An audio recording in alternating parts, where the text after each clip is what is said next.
In this knife talk video, we're looking at the Spyderco Manix XL with black G10 and a DLC black coated S30V steel blade. So the Manix is a line that Spyderco has had for a long time.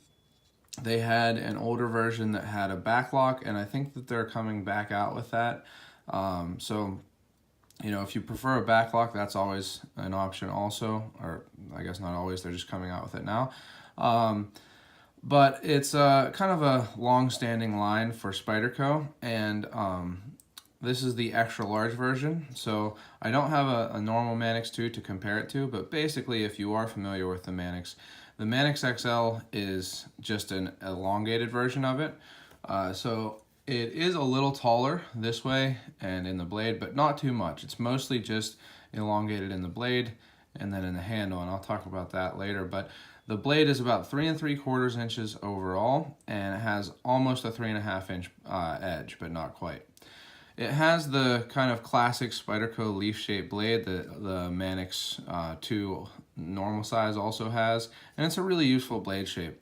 I find that it's about as good as a blade shape gets for a modern folding knife, especially when they have to fit the Spyderco opening hole in. I think that this is a great option. It gives you enough space to fit this in while still having nice lines and a good useful profile. Because it does have a little bit of straight edge, but then a super nice curving belly, you can use it for almost anything from, you know, cutting boxes, hunting, fishing, to food prep, pretty much anything I think that this leaf-shaped blade is going to be useful for. It has a nice forward finger choil, so you can grip up on it and really, you know, get close to what you're cutting if you need to and everything like that.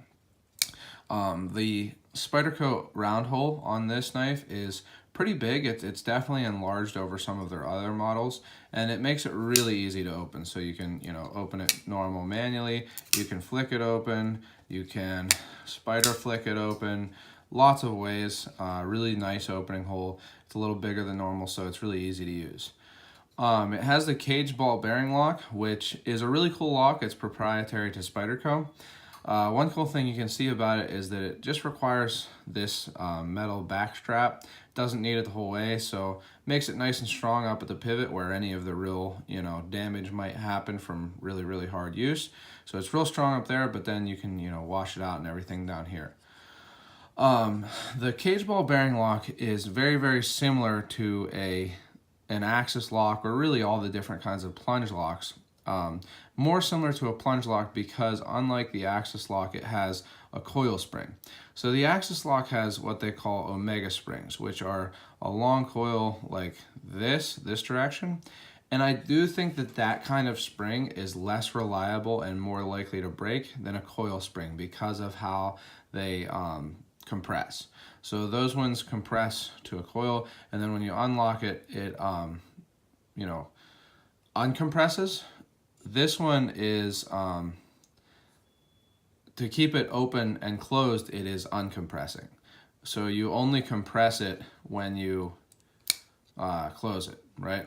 So it's a little different. You're pulling the spring open on an axis lock, whereas you're pushing it, you know, kind of compressed on the cage ball bearing lock. So I don't know the physical terms. I'm sure there's like technical terms for those things that I'm talking about there. So if you do know them, let me know in the comments. I don't know them, so if you understand what I'm trying to say and if it makes sense, let me know. But basically, rather than, you know, stretching the spring out when you open and close the knife, you're compressing it. And so you can compress it, flick the knife out, and compress it and close it. And again, it's a coil spring rather than whatever that axis, or I'm sorry, omega spring is called. The other thing about this is that instead of a bar, it's a ball. So there are non-caged ball bearing locks that Spyderco makes, like the DLR 3, the Q ball, and some past models that are popular, like the what's it called, the Dodo, things like that, Polywog.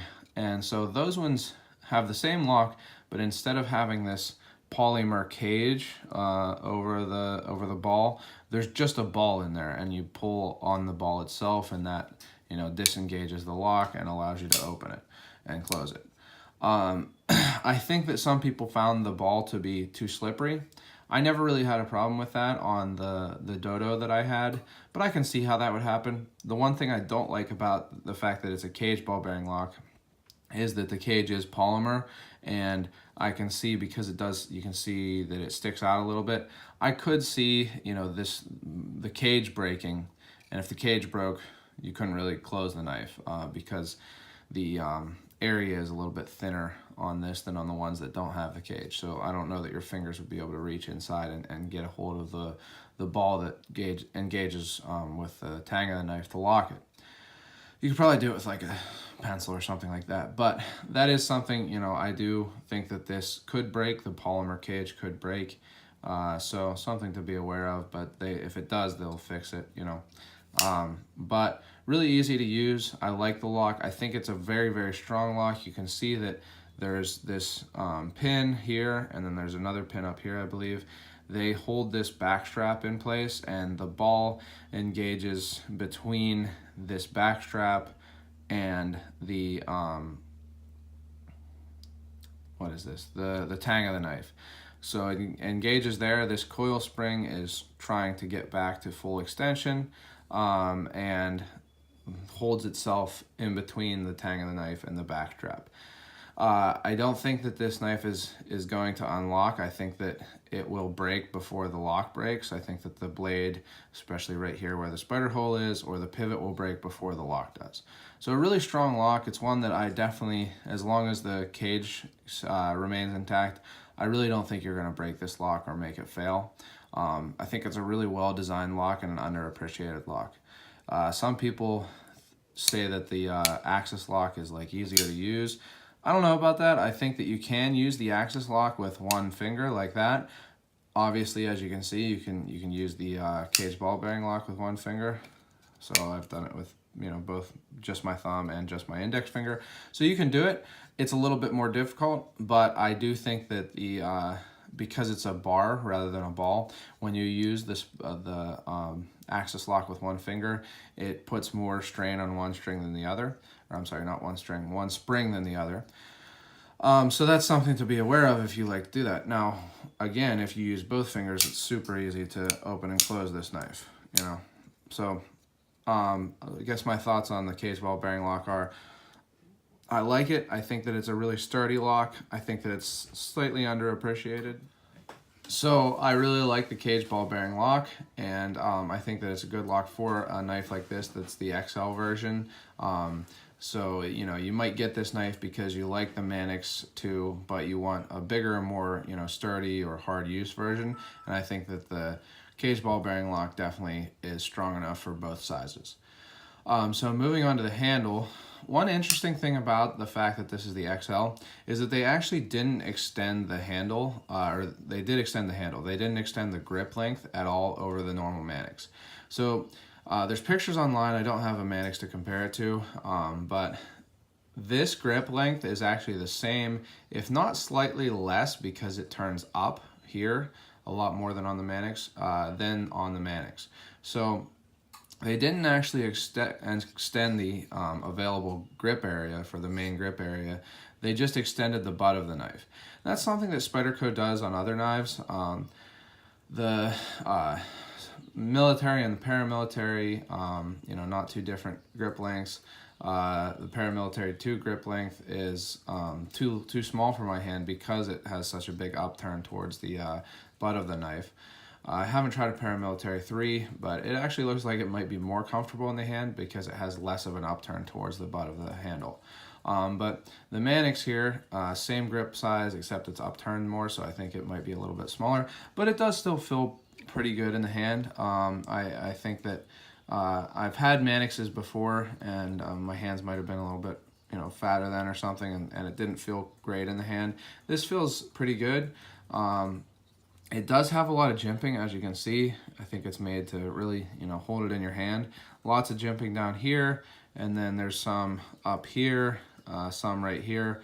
So, you know, they really designed this to stick in your hand, and I think it's going to. It does have the big upturn towards the forward finger choil and then back here. So, you know, it's not going to slip out of your hand. Again, another thing about it that would make it good for, hard use if you wanted something like that, or even maybe as a tactical knife. If that's the kind of thing, kind of knife you're looking for. Now with that said, they did change the clip position in comparison to the normal Manix II. So if you look at the clip position on this knife, it's really, really low on the handle. So you're gonna have that much of the knife sticking out of your pocket when it's in your pocket, and that would make it easier to take out of your pocket and stuff, but it is quite a bit of a knife to be sticking out of your pocket. So I think this could use, if you do want a Manix II XL, it might be worth getting one of the Casey Lynch pocket clips. I have one on my Spyderco Chalkway. They're really nice, and I think unless you don't care about that much of the knife sticking out of your pocket, which a lot of people probably don't, but if you do care about that, I think a deep carry clip like the Casey Lynch pocket clips would be a good option for this knife. So I do wish that they had added a little bit extra, maybe instead of making this such a dramatic upturn, kind of extending it towards the butt. I think that would, increase the grip area without making it any less secure in your hand. But like I say, it does still feel, pretty good in the hand. You can grip it like this.